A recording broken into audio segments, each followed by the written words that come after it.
Dear students, तो आज का जो हमारा टॉपिक फोटोकेमिस्ट्री के अंदर रहेगा वो होगा फोटोकेमिस्ट्री ऑफ एल्कीन्स। ठीक है। तो आज हम बात करेंगे एल्कीन्स की फोटोकेमिस्ट्री के बारे में। तो सबसे पहले इसमें टॉपिक आएगा इसका cis trans isomerization. Photochemistry of alkenes में काफी सारे टॉपिक्स हैं जिसमें हम फर्स्ट टॉपिक ले रहे हैं सिस ट्रांस आइसोमराइजेशन।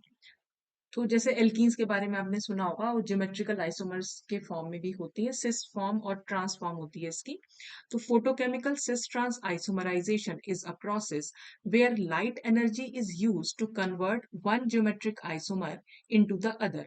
मतलब photochemical cis-trans isomerization का मतलब है कि एक लाइट को एब्जॉर्ब करने के बाद या तो सिस फॉर्म ट्रांसफॉर्म में चेंज हो जाए या ट्रांसफॉर्म सिस फॉर्म में चेंज हो जाए, तो एक दूसरे में कन्वर्ट हो जाना। तो इसी को, और लाइट को एब्जॉर्ब करने के बाद, तो इसी को हम बोल रहे हैं फोटोकेमिकल सिस ट्रांस आइसोमराइजेशन। तो the photochemical reaction of an alkene depends on the extension coefficient of that compound. Extension coefficient को हम एप्सिलॉन से दिखाते हैं।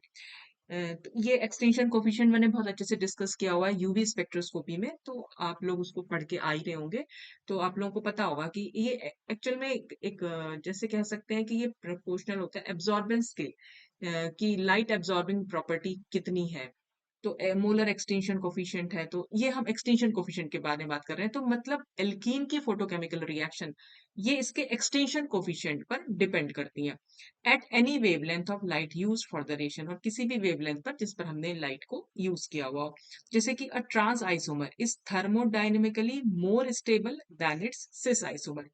देखो, सिस और ट्रांस में क्या डिफरेंस है कि अगर मान लीजिए सपोज यहाँ पर कोई ग्रुप लगा दिया मैंने, ये ठीक है, यहाँ पर ये एच एच है, तो अगर सिमिलर ग्रुप्स डबल बॉन्ड की सेम साइड पर होंगे तो ये सिस हो जाएगा, और यही सिमिलर ग्रुप्स अगर ऑपोजिट साइड्स पर चले जाएंगे तो ये ट्रांस आइसोमर, ये तो आप लोगों को पता भी होगा, तो ये हो जाएगा ट्रांस आइसोमर। तो हम ना जनरली ट्रांस को ज्यादा जो है स्टेबल मानते हैं, थर्मोडायनेमिकली स्टेबल होता है, क्योंकि यहाँ पर क्या है कि स्टेरिक हिंड्रेंस बहुत कम होती है। देखो ये दोनों ग्रुप्स जो है, ये दोनों ग्रुप्स एक दूसरे से काफी दूर है, और यहाँ पर ये दोनों ग्रुप्स एक दूसरे के बहुत बहुत पास में है।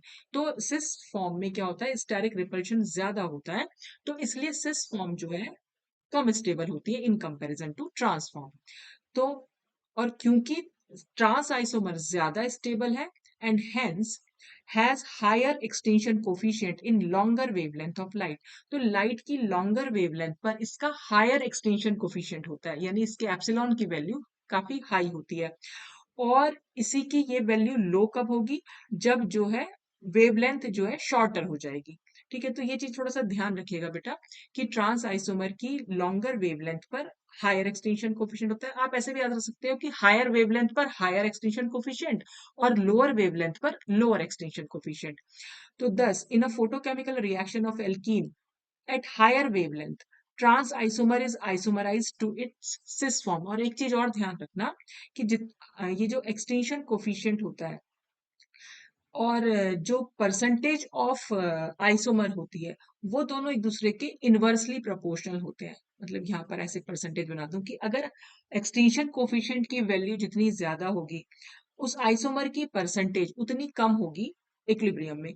कि जैसे फोटो स्टेशनरी स्टेट बताई थी मैंने आपको लास्ट वीडियो में, तो सिस और ट्रांस जो है एक दूसरे के साथ एक डायनामिक इक्विलिब्रियम में रहते हैं। ठीक है, तो हम परसेंटेज की अगर हम बात करें कि सिस फॉर्म ज्यादा होगी या ट्रांस फॉर्म ज्यादा होगी, तो वो डिपेंड करता है उसके एक्सटेंशन कोफिशिएंट पर। तो एक्सटेंशन कोफिशिएंट की वैल्यू जितनी ज्यादा होती है उसकी परसेंटेज उतनी कम हो जाती है। तो अब हम यहाँ पर क्यों की बात कर रहे हैं, हायर वेवलेंथ की, और अभी हमने बताया था कि हायर वेवलेंथ पर ट्रांस आइसोमर का हायर एक्सटेंशन कोफिशिएंट होता है, तो इसीलिए यहाँ पर ट्रांस आइसोमर जो है वो आइसोमराइज हो रहा है सिस फॉर्म में। और similarly when the reaction is carried out at lower wavelength, और लोअर वेवलेंथ पर क्योंकि सिस आइसोमर का एक्सटेंशन कोफिशिएंट ज्यादा होता है, इसलिए cis isomer is converted into its trans isomer. तो बस एक दूसरे में कन्वर्जन, सिस का ट्रांस में या ट्रांस का सिस में, इन प्रेजेंस ऑफ लाइट, उसी को हम सिस ट्रांस आइसोमराइजेशन बोल दे रहे हैं। तो the process begins with the absorption of a photon of light by one of the isomers. तो दोनों में से कोई भी एक आइसोमर जो है लाइट को एब्जॉर्ब कर लेगा। सपोज हमने सिस आइसोमर की बात की, फॉर एग्जाम्पल कि सिस एल्कीन है और उसने जो है लाइट का एब्जॉर्प्शन कर लिया है। This promotes an electron from a bonding pi orbital to an anti bonding pi star orbital, generating an excited state S1 या T1। ठीक है, तो हमने क्या करा, ग्राउंड स्टेट थी, ग्राउंड स्टेट को हम S0 से डिनोट करते हैं। ठीक है, ग्राउंड स्टेट में जो हमारी एल्कीन है, एल्कीन के बारे में अगर हम इसके पाई ऑर्बिटल की बात करें, देखो हम C डबल बॉन्ड C लिख रहे हैं ना एल्कीन को, और हम क्योंकि पाई बॉन्ड के बारे में ही बात कर रहे हैं तो इसलिए पाई मॉलिक्यूलर ऑर्बिटल के बारे में बात करेंगे। तो पाई मॉलिक्यूलर ऑर्बिटल मैंने पेरिसाइक्लिक रिएक्शंस में आपने पढ़ी हुई होंगी, तो एल्कीन का आप वहां पर जो है पाई और पाई स्टार ऑर्बिटल भी देख सकते हैं। तो मैं बना भी देती हूँ चाहे तो, जैसे ये अगर मैं इसको प्लस लोब से दिखाऊं और ये माइनस दिखा दिया, तो ये सपोज मैंने पाई ऑर्बिटल बना दिया, और ठीक इसके ऊपर ही ना इसका पाई स्टार होता है, वो ठीक इसके ऊपर ही होता है, बेटा यहाँ जगह नहीं है तो मैं इधर बना दे रही हूँ। तो उसको हम कैसे बनाएंगे, ये प्लस लोब है ये माइनस, तो यहाँ पर ये वाला माइनस हो जाएगा और ये प्लस लोब हो जाएगा। तो ये पाई स्टार ऑर्बिटल है। तो इसमें अगर आपको ध्यान हो पेरिसाइक्लिक रिएक्शन, यहाँ पर एम सिमिट्री थी और यहाँ पर C2 सिमिट्री थी। तो पाई मॉलिक्यूलर ऑर्बिटल की बात कर रहे हैं, इसका मतलब हम पाई इलेक्ट्रॉन्स के बारे में बात कर रहे हैं, क्योंकि एक ही बॉन्ड है पाई बॉन्ड, तो उसमें दो इलेक्ट्रॉन्स जो हैं वो इन्वॉल्व है। तो ये जो है यहाँ पाई ऑर्बिटल में प्रेजेंट है। ठीक है, तो जैसे ही लाइट इस पर पड़ेगी, ये जो एक इलेक्ट्रॉन है ये पाई स्टार में चला जाएगा। तो जैसे ही ये पाई स्टार में मूव करेगा, पाई बॉन्ड ब्रेक हो जाएगा। क्योंकि बॉन्डिंग और एंटी बॉन्डिंग ऑर्बिटल में इलेक्ट्रॉन्स का नंबर सेम हो गया है, तो हम बॉन्ड ऑर्डर कैसे निकालते थे, half NB minus NA। NB क्या है, number of electrons in bonding orbital, और NA क्या है, number of electrons in anti bonding orbital. तो यहाँ पर क्या हो जाएगा, ये जीरो आएगा आंसर, इसका मतलब पाई बॉन्ड ब्रेक हो जाए। तो और ये एक्साइटेड स्टेट कहलाएगी। ग्राउंड स्टेट में दोनों इलेक्ट्रॉन्स नीचे ही रहते हैं, एक्साइटेड स्टेट में एक इलेक्ट्रॉन जो है ऊपर चला जाता है। तो जब वो ऊपर जाएगा तो क्या हो सकता है, दो पॉसिबिलिटीज हो सकती है, या तो वो सेम स्पिन के साथ ही ऊपर चला, वैसे ऐसा होता नहीं है, मतलब पहले S1 स्टेट हम दिखाते हैं कि वो जैसी स्पिन उसकी नीचे थी, भाई नीचे वो ऐसे ही प्रेजेंट था तो ऊपर भी वो ऐसे ही जाएगा, तो ये S1 स्टेट कहलाती है, सिंगलेट स्टेट। फिर क्या है, ये अपने स्पिन को चेंज कर सकता है, तो ये ट्रिपलेट स्टेट कहलाती है। ये सब मैं पिछले वीडियोस में अपना एक्सप्लेन कर चुकी हूँ। तो ये दोनों एक्साइटेड स्टेट होंगी। तो पहले वो S0 में था, फिर उसने लाइट को एब्जॉर्ब किया, तो पाई बॉन्डिंग ऑर्बिटल से पाई स्टार ऑर्बिटल में इलेक्ट्रॉन का ट्रांसफर हुआ, तो हमें एक्साइटेड स्टेट मिल जाएगी, या तो S1 या फिर T1। तो in the excited state the bond effectively breaks और वीकन्स। तो बॉन्ड या तो ब्रेक हो जाएगा, जनरली ब्रेक ही होता है, या फिर वीक पड़ जाएगा। तो अब ना कार्बन कार्बन के बीच में सिर्फ एक सिंगल बॉन्ड रहेगा, क्योंकि पाई बॉन्ड तो ब्रेक कर गया है। और जब सिंगल बॉन्ड रहेगा तो सिंगल बॉन्ड के अराउंड रोटेशन पॉसिबल होती है। पाई बॉन्ड के अराउंड रोटेशन पॉसिबल नहीं होगी, क्योंकि पाई बॉन्ड बहुत वीक बॉन्ड है, अगर रोटेट करेंगे तो टूट जाएगा। यहाँ पर सिग्मा बॉन्ड है, सिंगल बॉन्ड है, सिग्मा बॉन्ड है, सिग्मा बॉन्ड काफी स्ट्रांग बॉन्ड होता है, तो इसको हम रोटेट करा सकते हैं। रोटेट कराने से क्या होता है, जो ये दो ग्रुप्स जुड़े हुए हैं ना, इनकी पोजीशन जो है आपस में चेंज हो सकती है। ठीक है, तो हम क्या कर, जैसे कि मैं एक बार इसको सब कुछ इरेज करती हूँ, तब मैं आपको बता रही हूँ बेटा।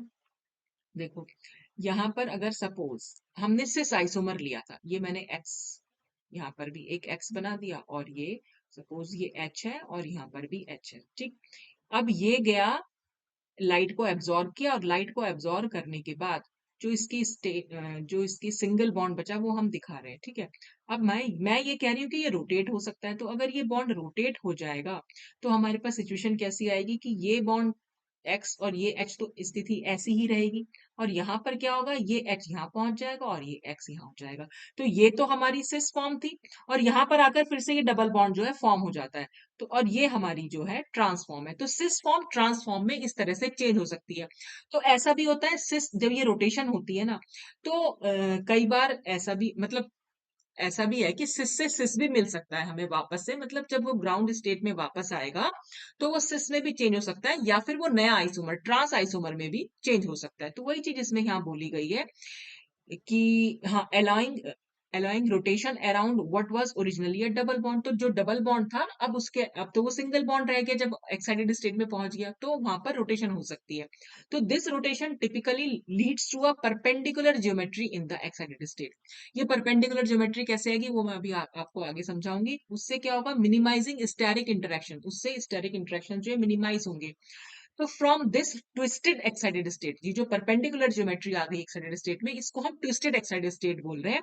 The molecule can relax back to ground electronic state. तो वहां पहले ग्राउंड स्टेट में था, लाइट को एब्जॉर्ब किया, एक्साइटेड स्टेट में पहुंचा, वहां वहां पर वो ट्विस्ट हुआ, ट्विस्ट से वापस फिर वो इलेक्ट्रॉन ग्राउंड स्टेट में वापस आया है वाया नॉन रेडिएटिव प्रोसेस।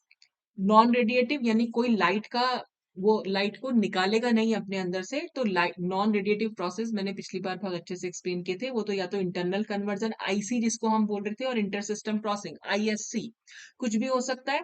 और upon returning to S zero, जब वो वापस ग्राउंड स्टेट में पहुंचेगा, the double bond reforms, double bond दोबारा से बनता है, and either the original isomer, original isomer मतलब सिस से सिस भी बन सकता है, और the new isomer trans alkene can be formed. तो सिस से सिस भी बन सकता है और ट्रांस भी बन सकता है। तो अब ये सब कैसे होगा, इसको हम डायग्राम के थ्रू भी बता सकते हैं। तो अब यहाँ पर मैं पहले एक बार पेन चेंज कर लेती हूँ। If both isomer can absorb light and inter convert, दोनों आइसोमर अगर एब्सॉर्ब कर सकते हैं लाइट को, तो वो इंटर कन्वर्ट होंगे, और डायनामिक इक्विलिब्रियम, उनके बीच में एक डायनामिक इक्विलिब्रियम बनेगा, उसी को हम फोटो स्टेशनरी स्टेट बोल देते हैं। The ratio of cis to trans isomer in this state depends on their relative extension coefficient, और उनका वही मैंने आपको बताया, उनका रेशियो इस चीज पर डिपेंड करेगा कि एक्सटेंशन कोफिशिएंट उनका क्या है, और एक्सटेंशन कोफिशिएंट मतलब लाइट एब्सॉर्बिंग एबिलिटीज, एंड और डिपेंड करेगा क्वांटम यील्ड्स पर ऑफ इंटर कन्वर्जन, ठीक है, एट द गिवन वेवलेंथ। तो जिसका भी एक्सटेंशन कोफिशिएंट ज्यादा होगा उसकी परसेंटेज कम होगी, ये बात ध्यान रखिएगा, ठीक। अब यहाँ पर इंटर कन्वर्जन हुआ कैसे, वही मैं आपको बताया कि मैंने ट्रांस आइसोमर, सपोज यहाँ पर हमने ट्रांस आइसोमर लिया हुआ है, तो ये पाई ऑर्बिटल जैसे मैंने अभी आपको बना के दिखाया था, मैंने आपको क्या दिखाया था कि ऊपर मैंने दोनों प्लस प्लस लोब बनाए थे, तो यहाँ पर क्या कर रखा है, इसको मैं प्लस लिख सकती हूँ, दोनों डार्क वाले लोब से प्लस हो गए, और जो लाइट लोब है उनको मैंने माइनस कर दिया, ठीक है। ये दो यहाँ पर जुड़े हुए हैं, इनसे ग्रुप्स, ठीक, यहाँ पर भी कोई ग्रुप है, सपोज इसको एच समझ लीजिए, ये भी एच समझ लीजिए, यहाँ पर देखिए, ये चीज देख लीजिएगा बेटा, ये जो है आर जो है, ये इसकी जो है ये मतलब अबव द प्लेन है, जो ये ऑर्बिटल्स दिखाए हुए हैं, ये समझ लीजिए आपको ये प्लेन में दिखाए हुए हैं, ठीक है। और ये जो आर है ये आपकी तरफ आ रहा है, और जो ये एच है ये पीछे की तरफ जा रहा है, यानी स्क्रीन से पीछे की तरफ, ठीक है। और इस वाले ऑर्बिटल से जो एच जुड़ा हुआ है वो आपकी तरफ आ रहा है, और इसमें आर जो है वो पीछे की तरफ आ रहा है। तो दोनों ही कार्बन एटम से, ये कार्बन एटम के लोब्स दिखा रखे हैं, तो दोनों ही कार्बन एटम से एक में आर आपकी तरफ आ रहा है और दूसरे में आर पीछे की तरफ जा रहा है, तो इसलिए ये ट्रांस ज्योमेट्री हो गई, तो ये ट्रांस आइसोमर है, जिसका हमने पाई ऑर्बिटल बना रखा है। तो जैसे ही लाइट एब्जॉर्ब करेगा, पाई टू पाई स्टार ट्रांजिशन हो जाएगा, और पाई टू पाई स्टार में तो अब हम क्या दिखा रहे हैं, पाई स्टार ऑर्बिटल दिखा रहे हैं। तो पाई स्टार ऑर्बिटल कैसा था, पाई स्टार ऑर्बिटल में हम ये दिखा रहे थे, ये अगर प्लस ये माइनस है, तो अब की बार ये माइनस और ये प्लस हो जाएगा। तो वही इसमें यहाँ भी दिखा, दोनों की मतलब इन दोनों लोब्स की एक दूसरे से ठीक उल्टे लोब्स जो एक दूसरे के सामने होंगे, तो ये माइनस है तो ये प्लस हो जाएगा, और ये प्लस है तो ये माइनस हो जाएगा, ठीक है। अब इसमें क्या होगा, यहाँ पर रोटेशन हो जाए, क्योंकि अब बॉन्ड जो है, पाई बॉन्ड जो है यहाँ पर शो नहीं कर रखा है पाई बॉन्ड को, तो वो जो है ब्रेक हो गया, और वो जो ब्रेक हो गया है तो अब सिंगल बॉन्ड बचा है, सिंगल बॉन्ड के अराउंड रोटेशन कर रखी है। और रोटेशन से होगा क्या, अब आप इसको ना बेटा इमेजिन करना, इमेजिन कैसे करोगे कि ये आप, ये जो लोब है इसको आप समझ लीजिए कि ये प्लेन में, यानी कि जो जहां ये दिखाई दे रहा है ना जिस स्क्रीन पर, वो स्क्रीन पर ही है, ठीक है। और इस इमेजिन कीजिए कि ये आर जो है आपकी तरफ आ रहा है, और ये वाला बॉन्ड जो है वो पीछे की तरफ जा रहा है। अब जब आप इसको रोटेट कर रहे हो, और रोटेट इस तरह से कर रहे हो कि ये जो पॉजिटिव लोब है, अब ये आपकी तरफ आ रहा है, और इसको दिखाने का तरीका था बेटा ये, है ना, ये आपकी तरफ आ गया, और जो नेगेटिव लोब था वो स्क्रीन से पीछे की तरफ चला गया, तो वो यहाँ दिखा रखा है, ठीक है। तो जब ये नेगेटिव लोब पीछे की तरफ जाएगा और पॉजिटिव लोब आपकी तरफ आएगा, तो ये जो दोनों बॉन्ड है, ये वाले जो आर आपकी तरफ आ रहा था और ये जो बॉन्ड पीछे की तरफ दिखाया था, अब ये दोनों बॉन्ड जो है प्लेन में आ जाएंगे। ये चीज बेटा आपको इमेजिन करनी है, ठीक है। खुद से करके भी देखना, बना के देखना, देखो एक पेंसिल को ना ऐसे खड़ी कर देना, बिल्कुल ऐसे प्लेन में, ठीक है। और एक और पेन ले लेना, उसको अपनी तरफ ले आना, और एक दूसरे पेन को दूसरी तरफ ले जाना पीछे की साइड, ठीक है। अब इसमें तो दिख मतलब समझाने में थोड़ा कुछ सामने से होता है ना, तो दिखा, मेरा स्टीरियो केमिस्ट्री और ग्रुप थ्योरी के वीडियोस हैं, वो देख लेना, अगर वो देखे होंगे तो इमेजिनेशन उससे बहुत अच्छी हुई होगी आपकी। तो आप अब आपको क्या करना है, इसको घुमाना है, और इस तरह से घुमाना है कि ये वाला पोर्शन आपकी तरफ आए और ये पोर्शन पीछे की तरफ जाए। तो उससे क्या होगा, ये जो दोनों बॉन्ड है ये प्लेन में आ जाएंगे, तो इसीलिए ये दोनों बॉन्ड जो है प्लेन में दिखा रखे हैं। जब हम दिखाते हैं ये जो स्क्रीन पर यानी अपनी कॉपी पे जब आप दिखाओगे तो प्लेन वाले बॉन्ड को आप ऐसे दिखाते हो, जो बॉन्ड आपकी तरफ आता है उसको आप इस तरह से दिखाते हो, जो बॉन्ड पीछे की तरफ जाता है उसको हम इस तरह से दिखाते हैं। तो यहाँ पे ये दोनों बॉन्ड को सिर्फ सिंगल लाइन से दिखाया, इसका मतलब ये प्लेन में है। ठीक है। और या आप इसको ऐसे भी समझ सकते हो कि इस आर को आप ऐसे दिखा दो, ये आर ऐसे है और एक बॉन्ड ऐसे, ऐसे भी दिखा सकते हो आप। ठीक है।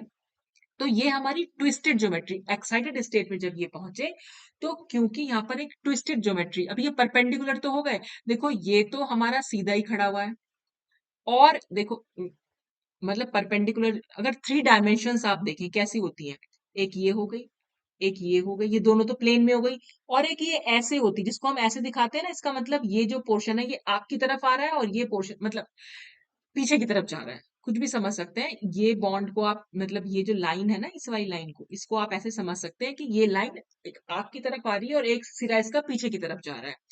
तो इस तरह से आप परपेंडिकुलर, ये तीनों डायरेक्शन जो थी दूसरे के परपेंडिकुलर होती है, तो वही चीज यहाँ पर भी दिखाई हुई है कि ये जो है ना, ये तो प्लेन में ही है, आपकी स्क्रीन के प्लेन में है, लेकिन जो ये वाला ऑर्बिटल दिखाया है, ये ऑर्बिटल इसके परपेंडिकुलर है क्योंकि हमने इसे ट्विस्ट कर दिया है। ठीक है। तो जब ट्विस्ट किया तो इस तरह से इसकी ज्योमेट्री हो गई। तो अब आप इस आर को ऊपर समझ लीजिए और ये वाला बॉन्ड जो है नीचे समझ लीजिए, और ये जो ब्लैक वाला पोर्शन है ये आपकी तरफ आ रहा है और व्हाइट वाला पोर्शन पीछे की तरफ जा रहा है। ठीक है। अब क्या होगा, इससे हमें सिस आइसोमर कैसे मिलेगा, फिर से ये एक बार घूमेगा। अभी तो हमने इसे 90 डिग्री घुमाया, फिर से एक बार और 90 डिग्री अगर हम घुमाएंगे, तो अब एक बार और 90 डिग्री घुमाएंगे, तो हम इस तरह से घुमाएंगे कि ये जो ब्लैक वाला लोब था ये ऊपर पहुंच जाएगा और ये नीचे आ जाएगा। ठीक है। यानी ये फिर से प्लेन में आ जाएंगे। अब ये इसी के प्लेन में आ जाएगा, तो जब ये इसके प्लेन में आएगा, तो अब ये वाला आर कैसे जाएगा, ये वाला आर पीछे की तरफ चला जाएगा, इसीलिए ये पीछे से दिखाया हुआ है, ये वाले बॉन्ड से दिखाया हुआ है, डैश बॉन्ड से। डैश बॉन्ड का मतलब ये पीछे चला गया है, और जो ये दूसरा बॉन्ड था ये ठीक आपके सामने आ गया है। तो थोड़ा सा इमेजिन करना पड़ेगा बेटा, अगर आपकी इमेजिनेशन अच्छी है तो आप बहुत अच्छे से समझ सकते हो। तो इस तरह से ये ट्रांस आइसोमर जो था, अब आप देख रहे हैं ये दोनों ही आर पीछे की तरफ है, यानी सेम सिचुएशन में, यानी कि सेम प्लेन में है। ठीक है। तो इसलिए ये सिस आइसोमर हो गया।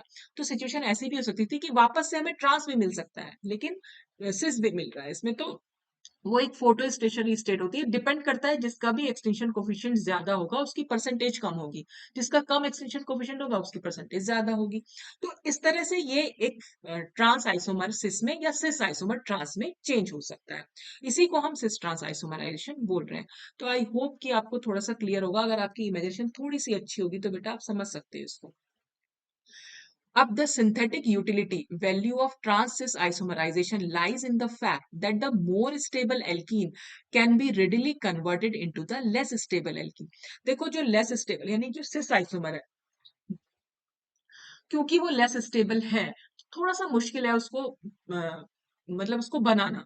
ठीक है। तो हम क्या कर सकते हैं, इस सिस ट्रांस आइसोमराइजेशन को यूज कर सकते हैं कि हम ट्रांस आइसोमर को लाइट की प्रेजेंस में उसके सिस आइसोमर में कन्वर्ट कर सकते हैं। तो हमें सिस आइसोमर को अलग से बनाने की जरूरत नहीं पड़ेगी, क्योंकि सिस तो वैसे भी हमारा लेस स्टेबल था, तो वो शायद ना बन पाए, मतलब इस तरह से हो सकता है कि वो हमें बनाने में प्रॉब्लम हो, नहीं बन पाए, तो वो यूटिलिटीज की हम यहाँ पर यूज कर सकते हैं कि ट्रांस को हम सिस में चेंज कर सकते हैं। तो वही दिखा रखा है यहाँ पर, देखो ये जो है हमारे सिस आइस, ये जो ट्रांस आइसोमर है इसमें दोनों एच जो है वो ऑपोजिट साइड पर है, यहाँ पर ये दोनों एच जो है वो सेम साइड पर, तो सारे के सारे यहाँ पर ये ट्रांस बना रखे हैं, जितने भी आइसोमर है ये सब ट्रांस है। ये Cl और ये Cl दोनों ऑपोजिट साइड है, यहाँ पर ये Cl और ये Cl सेम साइड है। ऐसे ही देखो ये डबल बॉन्ड है, यहाँ पर एक बॉन्ड ऊपर जा रहा है और एक बॉन्ड नीचे आ रहा है, तो ये दोनों एक दूसरे से ऑपोजिट साइड पर है। यहाँ पर इस डबल बॉन्ड से दोनों ही बॉन्ड ऊपर जा रहे हैं, इसका मतलब ये दोनों ग्रुप्स जो है एक दूसरे से सेम साइड पर है, तो ट्रांसफॉर्म जो है सिस फॉर्म में हम चेंज कर सकते हैं। ये इसकी सिंथेटिक यूटिलिटी है सिस ट्रांस आइसोमराइजेशन की। फिर इसके बाद बात कर लेते हैं sensitize cis trans isomerization. Sensitized मतलब कि कई बार होता है कि ऐसा हमने मॉलिक्यूल ले लिया है कि उसने लाइट को एब्जॉर्ब कर लिया, लेकिन उसमें आइसोमराइजेशन नहीं हो पा रहा है, तो हम एक सेंसिटाइजर यूज कर लेते हैं। वो सेंसिटाइजर लाइट को एब्जॉर्ब करेगा और फिर वो दूसरे सिस या ट्रांस आइसोमर को जो है एक्साइट कर देगा। ठीक है। तो sensitise cis trans isomerisation of an alkene can be brought about by the use of a triplet sensitiser such as ketone. तो हम किसी कीटोन को यूज कर सकते हैं अगर हमें किसी एल्कीन का सेंसिटाइज सिस ट्रांस आइसोमराइजेशन कराना है, तो इसमें ट्रिपलेट सेंसिटाइजर यानी कि उसकी ट्रिपलेट एक्साइटेड स्टेट को हम इसमें यूज कर रहे हैं।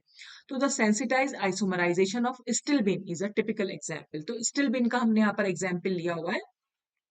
The composition of the photostationary state of the sensitized isomerization varies with the energy of the sensitizer employed.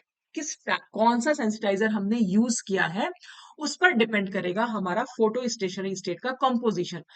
उस कंपोजिशन से मतलब है कि उसमें सिस की कितनी परसेंटेज होगी और ट्रांस की कितनी परसेंटेज होगी। तो in this process if the donor species, donor मतलब सेंसिटाइजर जो है यहाँ पर, donor species fulfill the condition for the effective sensitization। अगर डोनर स्पीशीज जो है यानी हमारा सेंसिटाइजर जो है उस सेंसिटाइजेशन के लिए कंडीशंस को फुलफिल कर रहा है and it's triplet energy is greater than that of either of the geometrical isomer, और इसकी जो ट्रिपलेट की एनर्जी है, ट्रिपलेट एक्साइटेड स्टेट की जो एनर्जी है, अगर वो उसके सिस मतलब जो भी हम जैसे सिस स्टिल्बिन और ट्रांस स्टिल्बिन हमने कुछ भी ले रखा है, उसके लिए हमने कीटोन यूज किया है एज अ सेंसिटाइजर। तो उस कीटोन के जो ट्रिपलेट एक्साइटेड स्टेट होगी उस कीटोन की ट्रिपलेट एक्साइटेड स्टेट की एनर्जी जो है सिस स्टिल्बिन या ट्रांस स्टिल्बिन की एनर्जी से ज्यादा होनी चाहिए। ठीक है, तो अगर ऐसी कंडीशन है then the triplet energy transfer to both cis and trans isomer. उसी कंडीशन में जो है कीटोन जो है अपनी एनर्जी को ट्रांसफर कर पाएगा। तो ये चीज ध्यान रखना कि मतलब सपोज हमने ये स्टिल बिन लिया है, ठीक है, कोई भी फॉर्म ले ली, सिस ले ली या ट्रांस ले ली, ठीक है, हमने इसमें एक सेंसिटाइजर यूज करते हैं कीटोन, ठीक है, बेंजोफिनोन यूज करते हैं इसमें।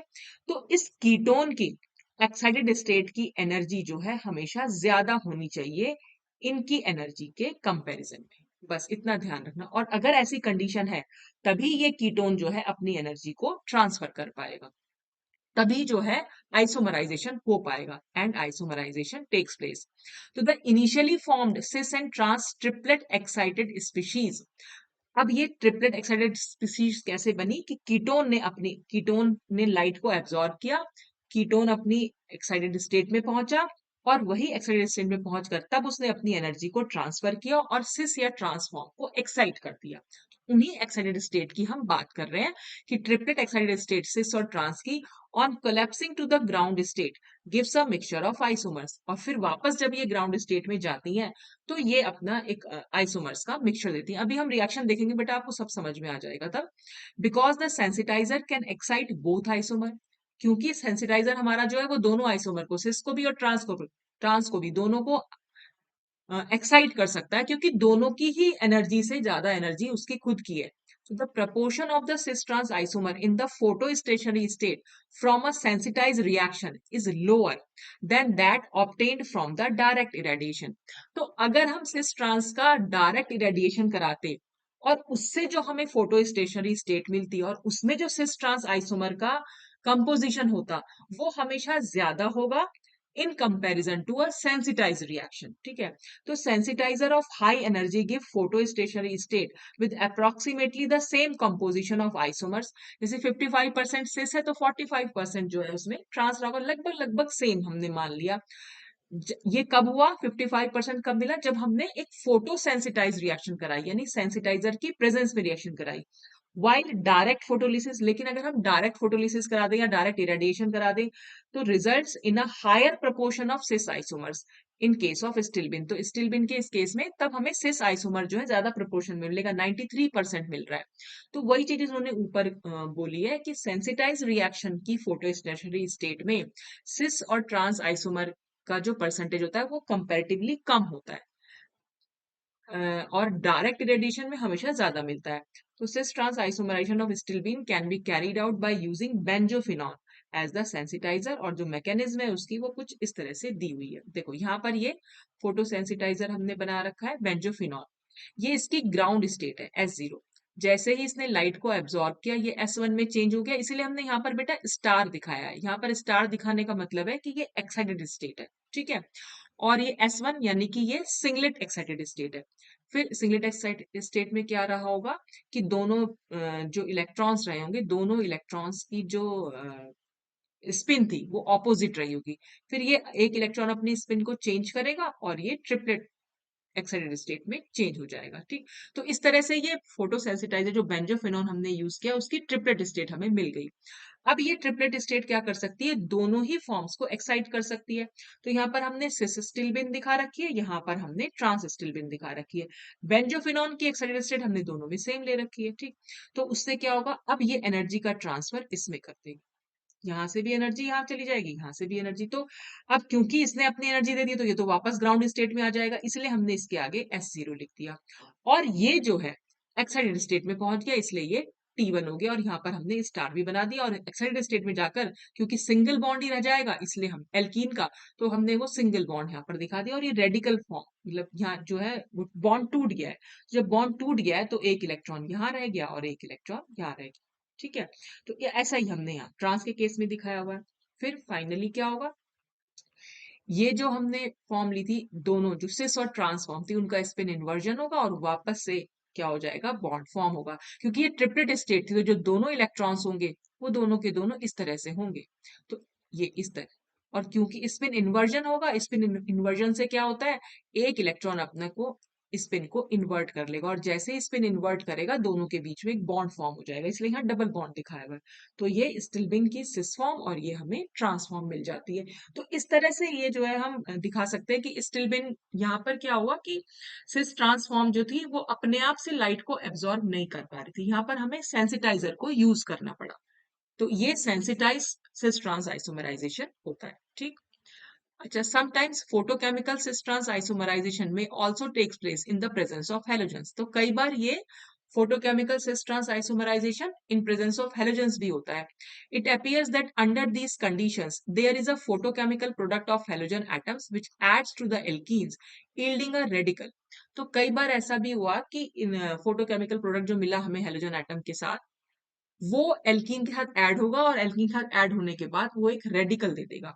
और elimination of halogen from this radical yields a constant ratio of the cis in trans isomer. देखो, ये हेलोजन एटम है, इसने लाइट को एब्जॉर्ब किया, ये रेडिकल्स में टूट गया। ठीक, अब ये हमने एक एल्कीन ले ली, एल्कीन के साथ इस रेडिकल ने रिएक्ट किया, और जो रिएक्ट किया उससे हमें एक फिर से एक रेडिकल मिल गया। कैसे मिला होगा, देखो ये डबल बॉन्ड ब्रेक हुआ होगा, तो ये एक इलेक्ट्रॉन इसके पास और एक इलेक्ट्रॉन इसके पास, और इस एक्स ने क्या करा है, ये बॉन्ड इसके साथ बना लिया। ठीक है, वो किसी के साथ भी बना ले, एक ही बात है, दोनों सेम ही है।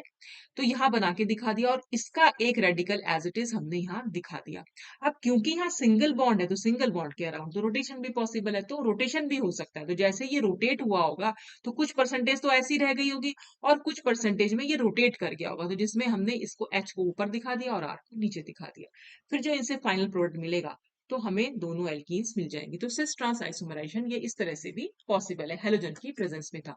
तो ये था पूरा फोटोकेमिकल सिस ट्रांस आइसोमराइजेशन। तो आज के लिए बस इतना ही। Thanks for watching.